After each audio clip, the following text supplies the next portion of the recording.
Hi, I'm Dr. Allison Lastinger. I am a physician specializing in infectious diseases and medical ethics at West Virginia University.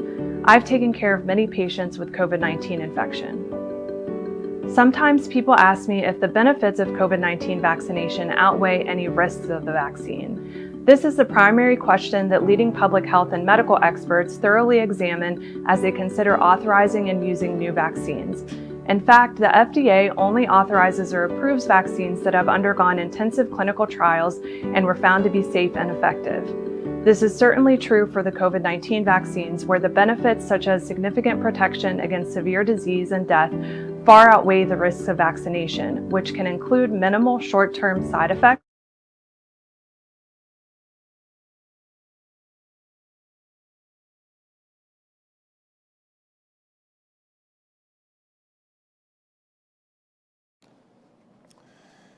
Hello, everyone. It's Monday, September the 27th. And regretfully, we've lost another 45 people since Friday. And over and over and over, now we're up to 3,568 total people. And over, I ask for your prayers. I ask that you won't let them become a number. I ask that you absolutely will reach out. Reach out to these families. Reach out to them in prayer if you don't know them. And absolutely, if you know them in any way, at least reach out a phone call. You know, the last thing on earth that these great people need is to feel alone. So if you'll join me in respect, the 3,500th and 68th death is a 73-year-old male from Tucker County. The 3,525th death, let me start all over. The 3,524th death is a 73-year-old male from Tucker County. The 3,525th death, a 70-year-old female from Wyoming County. The 3,526th death, a 51-year-old male from Randolph County.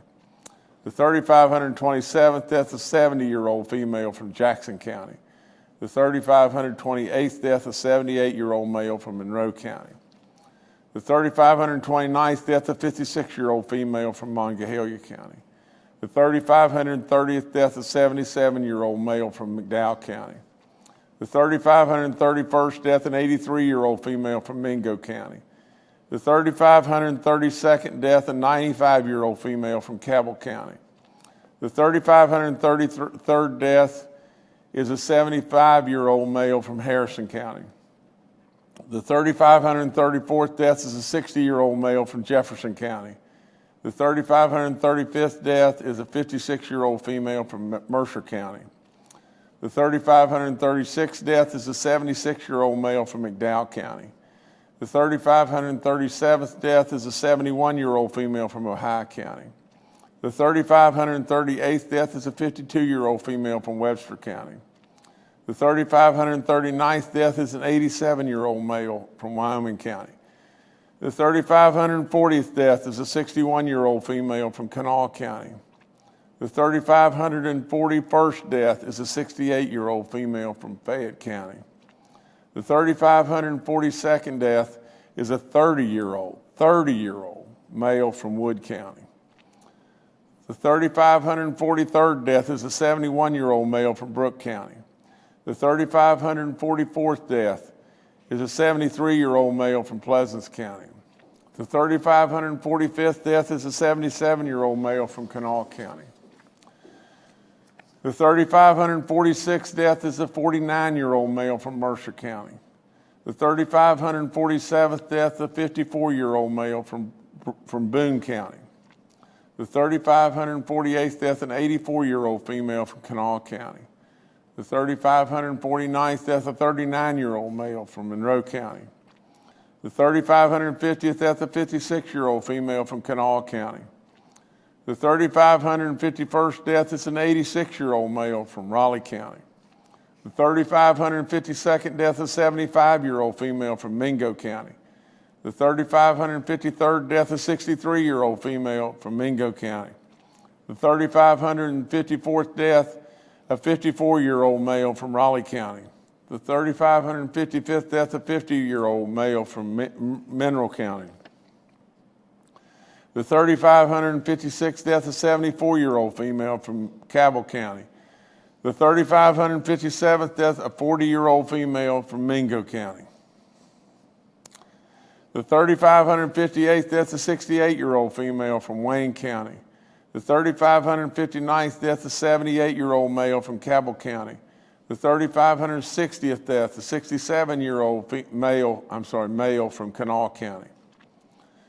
The 3,561st death, a 43-year-old male from Summers County.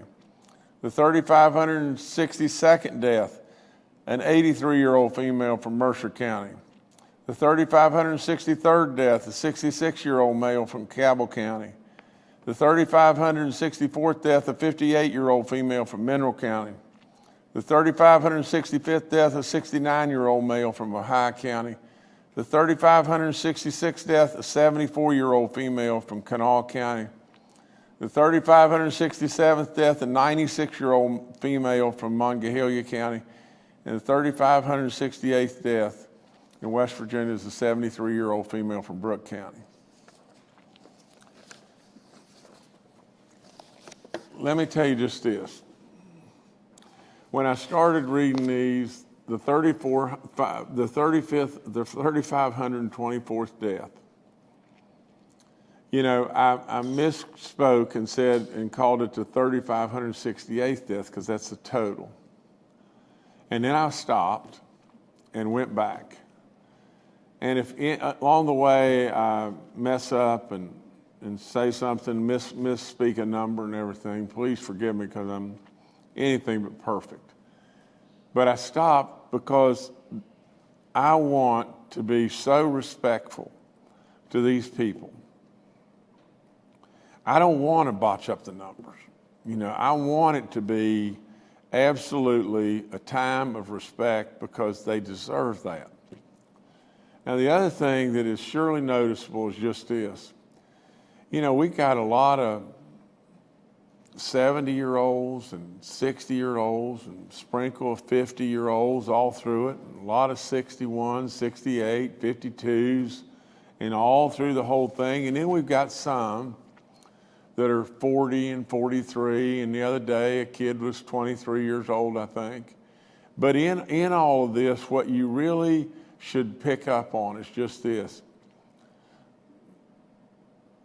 8 months ago, when I would read this, it was completely almost 77, 85, 102, 92, 91, 88, 94, 87, 93, on and on and on. And now the ages are moving down. We lost so much of our wisdom before, and now it's taken even more. It took a slice at maybe the very elderly, and now it's taken a slice at the less elderly. You know, it's really hurt us in this state. And it's surely really hurt these beautiful families. The numbers would absolutely be reflective of the fact that we are going through the peak, and it looks like we're starting to turn down. And that's great news. Our active cases are down 1,689 cases since the last update. We're at 14,534 now. Our daily positivity rate's still pretty daggum high. We've still got 1,163 new positive cases. Our daily positivity rate's at 11.42. Our cumulative positive is at 5.83. It continues to rise. Our recovered cases are 217,000 and some. The number that are hospitalized are down to 978. That doesn't seem like much, but we're down from 1,008. The number in our ICU units are down just a little bit, not much. We're down from 292 to 291. From the standpoint of those on a ventilator, we're down from 195 to 193. And all of this tells us just this. It seems like we're just holding, we're in a hold pattern right at the peak. But it looks like that hold pattern could absolutely just start flowing our way. There are two green counties, the same two, Pocahontas and Tucker. A lot of really good work, I'm sure, in those counties. From the standpoint of mask mandates, the only county that doesn't have a mask mandate in school is Pocahontas. Our numbers continue to drop in the hospitals as far as those that are unvaccinated. The percentage of those dropped just a little teeny bit. Now in our hospitals, we're approaching 20% of those that are in the hospitals that are unvaccinated. That are vaccinated. So just stay with me and just think through the whole process, because all this math works. If 20% of the people that are in the hospitals or there close to it are fully vaccinated, what does that tell us? It tells us that we really need to get our booster shots, because those that are fully vaccinated, if they're out past 6 months, absolutely, the effectiveness is wearing down. We got to get vaccinated with the booster shot now. So they're available, and we absolutely promote for you to move forward and get after that. From a standpoint, a reminder about those that are 65 and above, if you've got any symptoms, please go get tested. We can stop this with the antibodies. I've said it 10 million times. I encourage you, if you're in a big crowd, indoors especially, if you're in a crowd of people and everything and you're compromised by age or diabetes or anything, you should probably really think really hard about wearing a mask. Like I said, the boosters are fully, they're out there, they're ready for you. We're waiting and we're trying to get, we're going to get boosters in arms just as fast as we possibly can.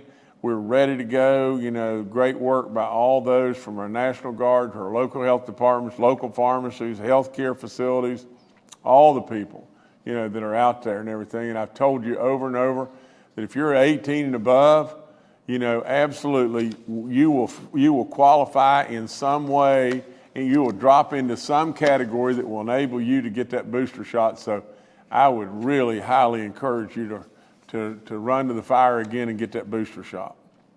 We jumped out of the gate and we led the nation in a lot of ways. Let's lead the nation in this as well and everything, and you getting that booster shot, because that will absolutely give us a positive effect on the strain on our hospitals.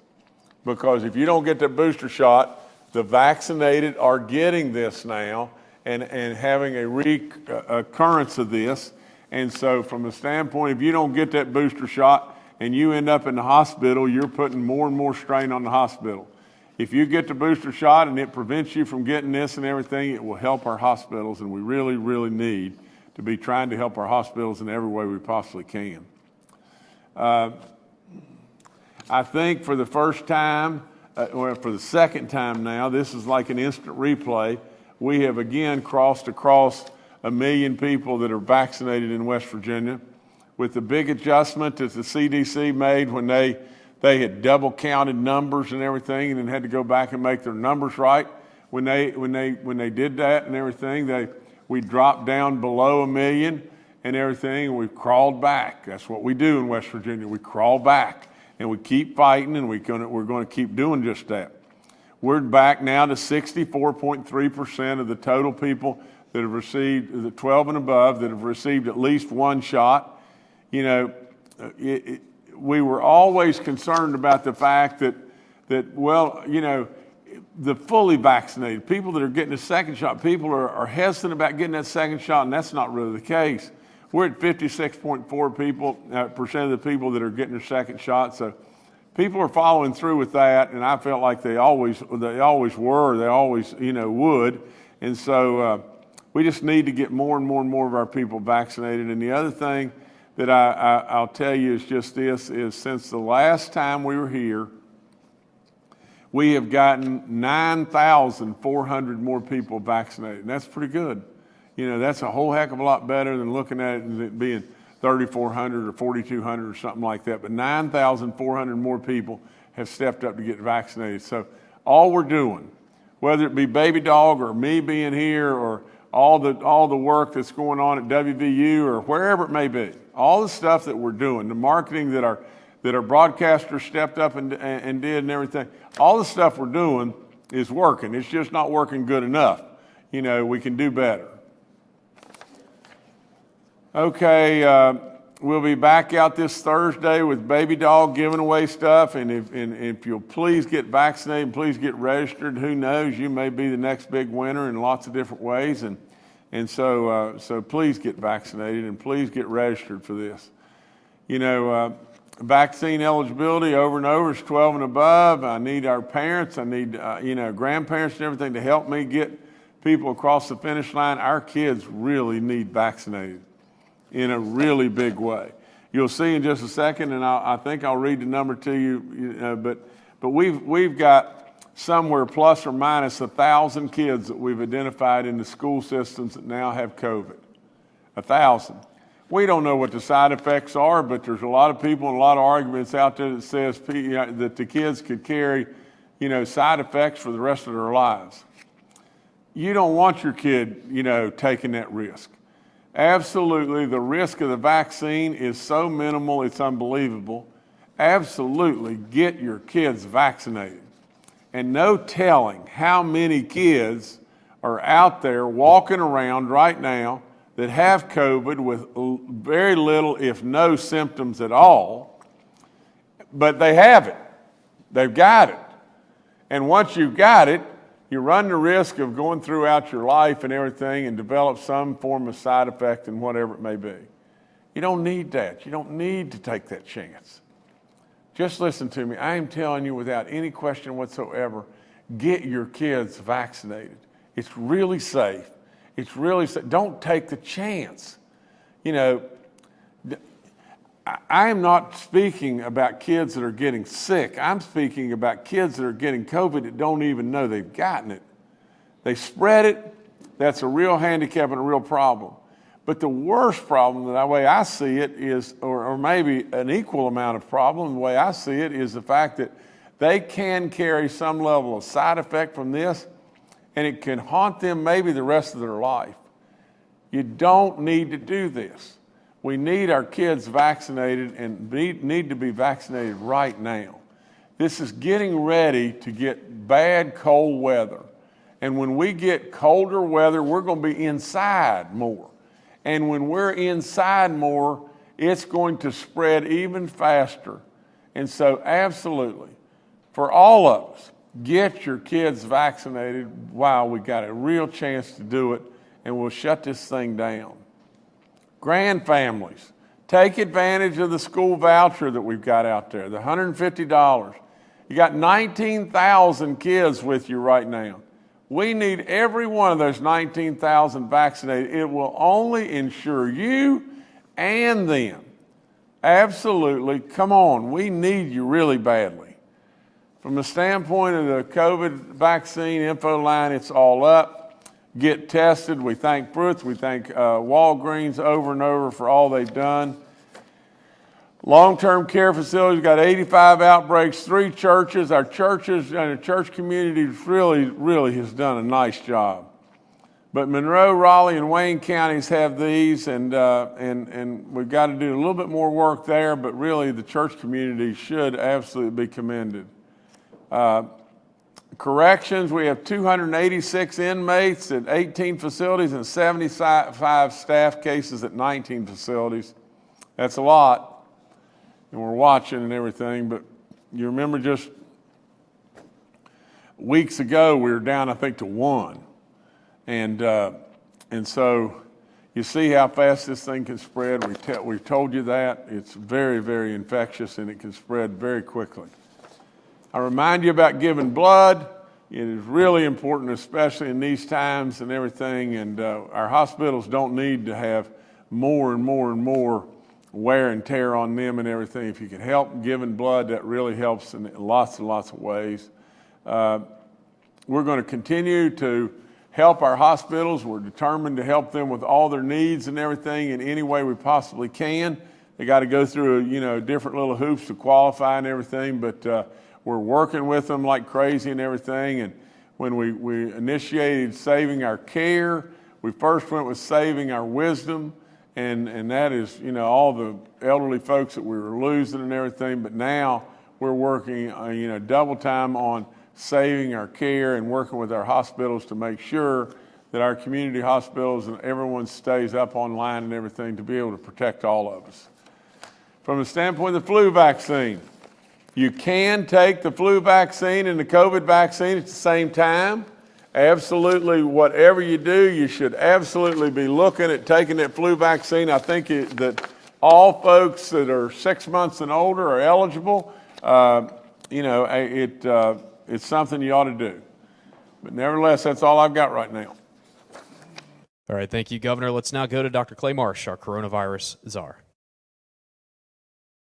Good morning, and in following with what the governor has said, a lot of the parameters that we follow closely, including the reproductive value, is dropped below 1 for the first time for the state in many weeks. And as the governor said, although we have been sort of staying at the plateau part of this inverted V curve, it appears that we may be starting to go down. Our average number of cases this week is down by 200 from last week, and our average number of daily deaths is down from 19 to 11. And while that's 11 too many, it gives us some reason to hope that we will continue to see declines. I also want to join the governor in congratulating all of our hospital leadership, our hospital association, our long-term care leadership, and leaders of the separate long-term care facilities, assisted living facilities, for doing a really good job this far through the pandemic. When we look at states like Idaho and Alaska and Oregon and others, we see that many of their systems are starting to fail, and ours have maintained, which I think is really to the credit of the leadership. In addition to what the governor said, it's reported that Pfizer is imminent in presenting their data on children 5 to 11 years old to be able to get vaccines. Again, remember, the vaccine dose is about a third of what the dose is for 12 and over. It's 10 micrograms instead of 30 micrograms, but it seems to be very effective in inducing a similar type of immune response based on antibody level. And just to remind everybody, as the governor said, that it is really important that all West Virginians that are 6 months out from their second Pfizer vaccine or more, who have really almost, anybody can qualify, but who are either over 65 years old, who have some evidence of chronic medical condition, which would include being overweight, having a history of smoking, any heart or lung disease, any chronic kidney disease, any kind of cancer or bloodborne disorder, diabetes, many others. And the list is available. They're shown, or people that work in high-risk industries, frontline workers, hospital workers. So please go to get your booster dose of the Pfizer vaccine. We have every belief that Moderna and Johnson & Johnson will follow. And as the governor said, we are seeing some vaccine breakthrough cases that are leading to people being sick enough to be admitted to the hospitals. And remember, if you have these same medical complications, or if you're over 65 years old, not only if you test positive, will we also encourage you to contact your healthcare physician or healthcare clinic to look at whether you would benefit from monoclonal antibody infusion, or even if you're a close contact of somebody who tests positive and you haven't tested positive, you still may be a candidate for the monoclonal antibody infusion. And if you get this treatment before your oxygen level gets low enough that you might need to have some supplemental oxygen, or you need to go into the hospital, then these antibodies can reduce your risk of having severe infection or disease by 80%. And that certainly helps you, and it helps the hospital system that we're still trying to be really thoughtful for, as the governor said, assist in the ways that we can. Thank you very much. All right, thank you, Dr. Marsh. Next to retired Major General Jim Hoyer, the director of our Joint Interagency Task Force. Good afternoon. I'd like to good morning, reinforce a couple of points that the governor made. It was a strong weekend for vaccinations for first doses, but we've had good success with boosters being rolled out as well. I want to don't thank enough the team from the Interagency Task Force and DHHR. Particularly thank Marty Wright with the healthcare folks and the nursing homes, as well as all of our team and team members. We'll be on a Zoom with them at 1 o'clock today, but a lot of people work behind the scenes every day to make sure that those shots are in the right places across the state of West Virginia, so they can go easily into the arms of those who will take them, and whether they need a third dose, a booster dose, a first dose. So I thank all the folks that are working behind the scenes to get this done every day. Again, as the governor's pointed out before, we continue to press growth of access for sites for the antibody treatments, and organizations continue to register with HHS through our process so that we can get those out. We have made an official request through Secretary Crouch to HHS to increase our availability up to 3,000 vials a week for Regeneron, which is the shot, which is much easier to roll out. We hope to hear back soon about that increased level, and we will continue to press hard to get that out to a number of West Virginians. Last thing I'd leave you with is, after a number of different conversations with the governor Friday, Saturday, Sunday on booster doses and updates and all of those things, I reflect back on early in this pandemic when we were in an absolute panic that we might lose 64 West Virginians. And today the governor's had to read up to 3,568. And we can stop that and slow that down and quit losing great West Virginians if folks will just go out and get educated to the value of this vaccine and the value of the antibody treatment. But there's no substitute for the vaccine. It is the best treatment. So again, I encourage all West Virginians to listen to what the governor presses us to move forward with, and that is get educated, get vaccinated, and let's get past this. Thank you.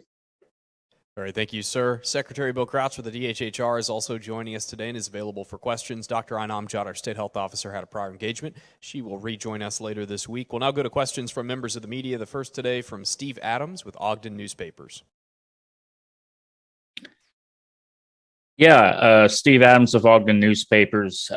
This won't be a COVID question, but this is for the governor.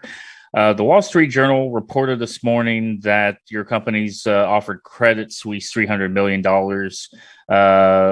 by refinancing some of the loans that were previously done. And I think they also reported that you all have pledged to Credit Suisse half the proceeds of either a potential sale or initial public offering for Bluestone itself. I didn't know if you had any comment on that report, if you had seen that this morning, or what your thoughts were. Thank you. Stephen, I haven't seen it. I think it's pretty accurate, but with all that being said, you know, if you'll go back to and tell the real story about the whole thing, you know, we got the rug just jerked right out from underneath us, you know, with the Green Seal folks, you know, and what happened with Green Seal, and I've said it over and over, bad actors, very bad actors. And And with that, that we had to work through a whole bunch of hoops and everything. But I think it would be very, very premature for me to have a whole lot of comment on it and everything. I think that the Credit Suisse folks and ourselves are working together really, really well, or not myself, but my family, from the standpoint primarily of Jay on Nicole's side. But with all that, everyone seems to be working along really, really well. I've said it over and over. We spend time concerned about my family's personal finances, and how that's all going. And I would just report to you, it's going very well. I mean, for crying out loud, that's the last thing we need to worry about. What we need to worry about is 3,568 great West Virginians we've lost, and that's what I do night and day. I'm going to do my job, period. I'm going to do my job as your governor night and day. Absolutely, from the standpoint of my family's finances, they're great.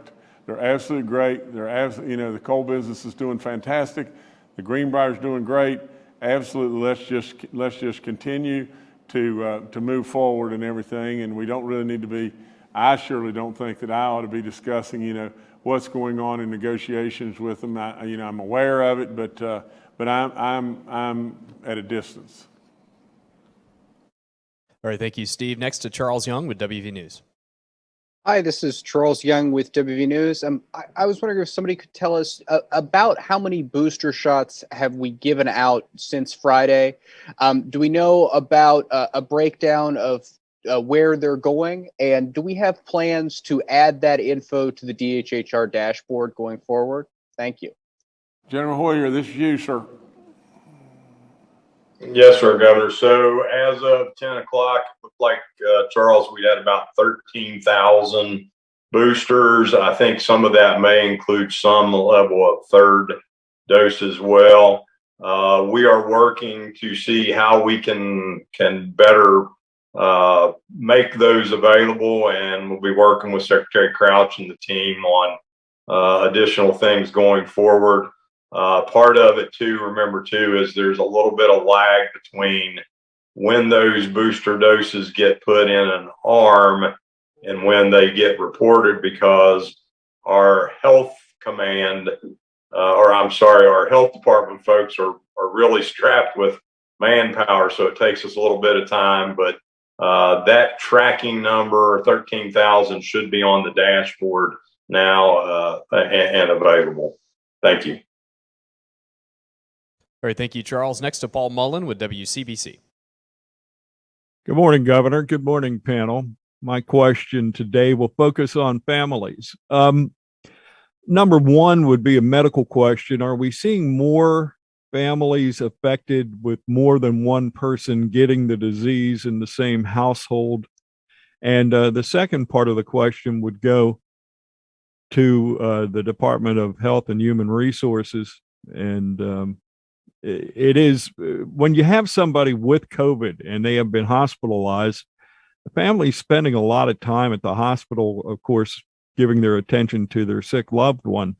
Are there any services that you are directing to those folks through direct contact at the hospital, or maybe through a secondary source? Thank you.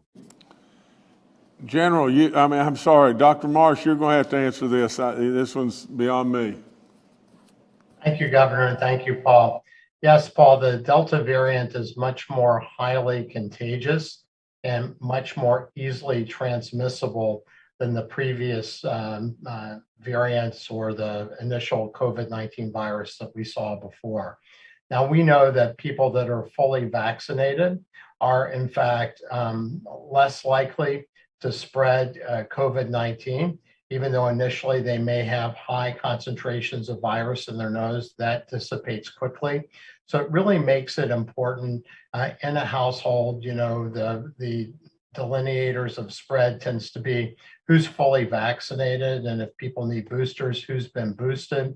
Also, that if somebody in the family does get COVID-19 and other family members have not, it is really important to wear masks around each other and really isolate that family member, because the Delta variant is, as we talked about before, at least 2 to 5 times more infectious than previous variants and exists in about 1,000 times concentration of the initial COVID-19 virus in droplets and aerosols that might be produced by somebody who's infected. And I will hand off the second part of the question to Bill Crouch. Good afternoon. I'm sorry. Good morning. The question with regard to whether DHHR is providing additional services, we are aware that there are many families who have developed multiple cases of COVID through contact and through spread within the family. So I'm not exactly sure what you're referring to. All of DHHR services are available to folks as needed.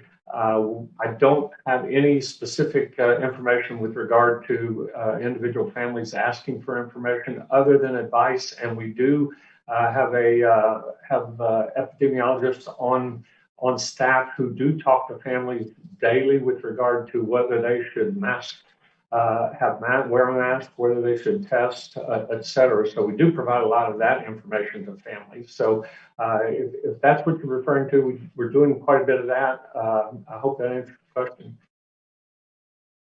All right, thank you, Paul. Governor, I'll turn it back to you.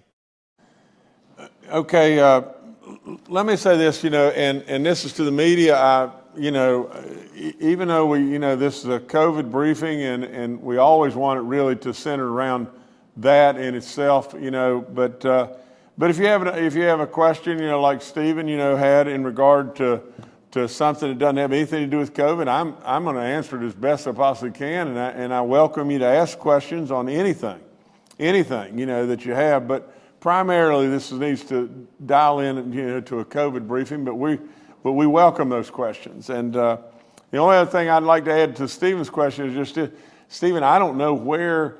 It's always amazing how people, leak different things and everything. I promise you that from my standpoint, I don't want to perpetuate leaks and everything, but I'm amazed how information comes out from time to time that I have no earthly idea where in the world it comes from. But I always want to tell you the truth. When you ask me a question, I'm going to tell you the truth. But nevertheless, in closing this briefing today, I want to again go back to just this. The booster shots are available. The number of people that are the number of people that are vaccinated in the hospitals today are going up. So if you're fully vaccinated, you're not completely protected, especially if you're 6 months out from the last time you were vaccinated. Absolutely, we should remind everyone that this is a Pfizer booster. You can get a Pfizer booster now if you were vaccinated with Pfizer. For all people above 18 and you were vaccinated with Pfizer, it would be highly recommended, especially if you're 6 months out, to go get your booster shot. Go get your booster shot now. The effectiveness of Pfizer, everyone has said, is phenomenally good. But as you go further and further from your last vaccine, it begins to drop off and drop off and drop off. That's why, in a lot of ways, our hospitalizations are going up on the people that are fully vaccinated. So, I also want to comment just 1 second on General Hoyer's thing. He's dead right. I can remember like it was yesterday that a service in the state of Washington came out with a forecast for West Virginia that said West Virginia would hit 64 deaths. And we couldn't believe it. I mean, at the time we were like 9 or 12 or something like that. And I thought, my goodness gracious, please don't tell me that we could lose 64 people. And we did everything you could possibly do to try for it not to be 64. You just think of the thousands and thousands and thousands that we've lost in this country. I think well over 600,000 now.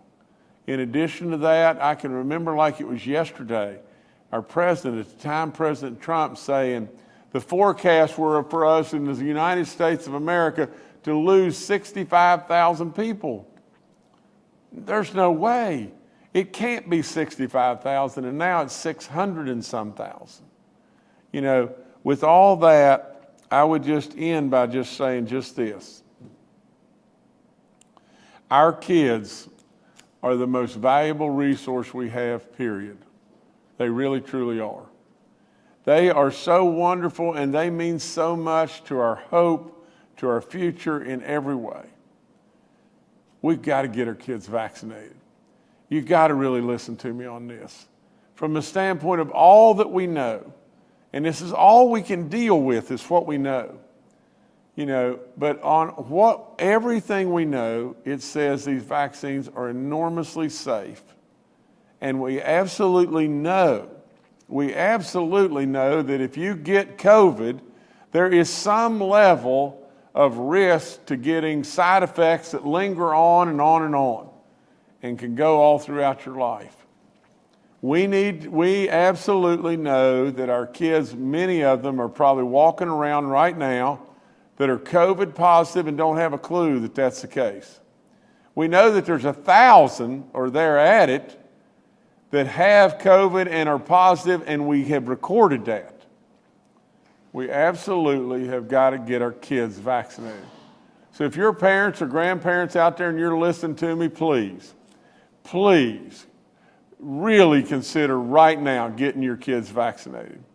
I mean, if you'll look outside, the temperature is 70 degrees and the sun's shining. But before you can turn around 3 times, the wind's going to be blowing and the temperature outside is going to be 10 degrees. And at that point in time, everybody's indoors. Everybody's, you know, all kinds of things are starting to happen and everything, and it'll get worse. Right now is when you need to go. Right now is when you need to get our kids vaccinated. The only last thing I would say is just this. You know, from the media standpoint, Paul is a great man, and he talks all the time, and he's on here every day, and he's loyal as he can possibly be, and he asks great questions. One of the questions, one of the comments of the questions that he was asking, it involved people with loved ones in the hospital and them going to see them. And the first thing that I thought about is just this, is, you know, going to those hospitals and seeing them and everything, and sharing time with them while they're in the hospital, and God forbid that we lose them, but going there is hard on those families. It's risky to some degree, and all that. But the worst of all is just this: is from whatever position, whether it be at distance or not, but watching your loved ones take their last breath, trying to breathe, and they can't breathe, and there's nothing we can do to stop it. Watching a loved one, you know, sit there and say, gosh, I wish I'd have gotten vaccinated. Can I still get vaccinated? And the doc says, can't do it now. Really and truly, not in the condition you're in now. I can't do it. You know, so with all that, it is a terrible death. A terrible death. And absolutely, and God super forbid, you know, it happening to our youngest of our youngest. But absolutely, with all in me, I tell you over and over and over, please really consider vaccination. We're always going to be respectful of your freedoms, all of our freedoms, and we're absolutely going to continue to always be respectful of that. But please, right now, before it gets cold, before that wind is really blowing and everything, and blowing in a bad way, please consider this vaccination. We can shut this down. Thank you so much.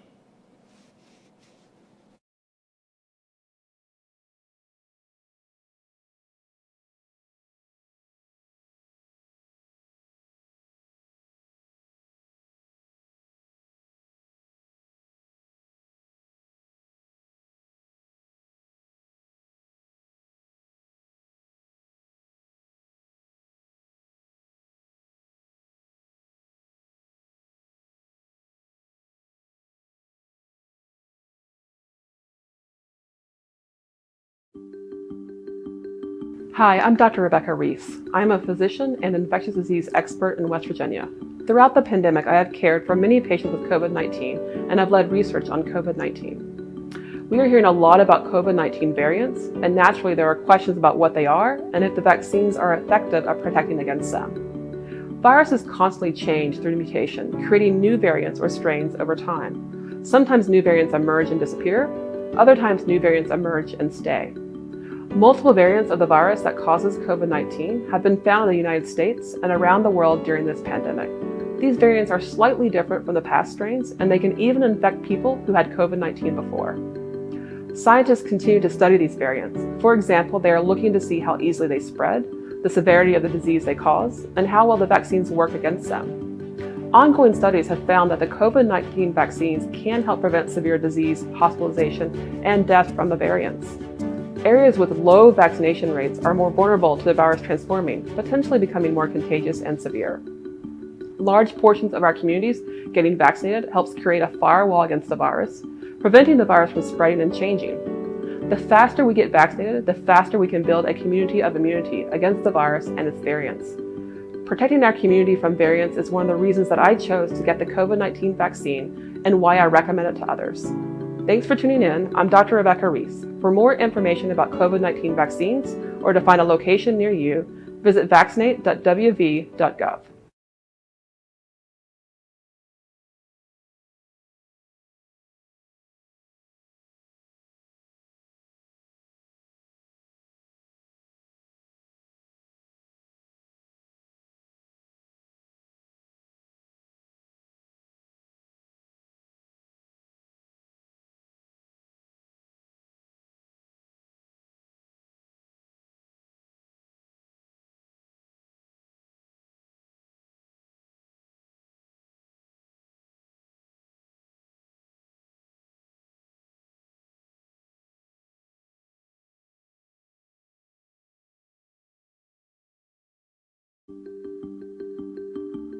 Hi, I am Dr. Marina Galvez Peralta. I am a pharmacist and a pharmaceutical scientist in West Virginia. I graduated from my PharmD in 1999 and my PhD in 2004. I have been in diabetes since 2015. Sometimes people ask me how COVID-19 vaccines have been developed so quickly. The COVID-19 vaccine development process has been the most efficient we have seen to date because the entire medical, scientific, and public health communities mobilized like never before to end this pandemic. Although COVID-19 was a new coronavirus, vaccine scientists did not need to start from scratch. These scientists built on a body of knowledge from extensive research of other viruses and the technology used to respond to them. Typically, when vaccines are developed, the development steps occur one after the other, from early vaccine creation to testing its safety and efficacy in clinical trials, to producing it on a larger scale, and eventually to getting it to the public. This process normally takes years to decades for a vaccine to make it from the first steps of development to use it in our healthcare facilities. In response to the COVID-19 pandemic, all these steps were taken simultaneously, removing delays that could normally happen when they are carried out one after the other. Steps to ensure safety were rigorously upheld as the COVID-19 vaccines were developed. The clinical trials, which include tens of thousands of people, showed that COVID-19 vaccination caused no serious side effects and was highly effective in preventing severe disease and death from COVID-19. These vaccines have now been given to millions of people in the US and all around the world, and the vaccines continue to undergo the most intensive safety monitoring in the US history. I trust the top minds from around the world that have come together to develop these vaccines and end the pandemic, which is why I chose to get vaccinated against COVID-19. I encourage others to choose to get the vaccine as well. Thanks for tuning in. I am Dr. Marina Galvez Peralta. For more information about COVID-19 vaccines or find a location near you, visit Vaccinate.wv.gov.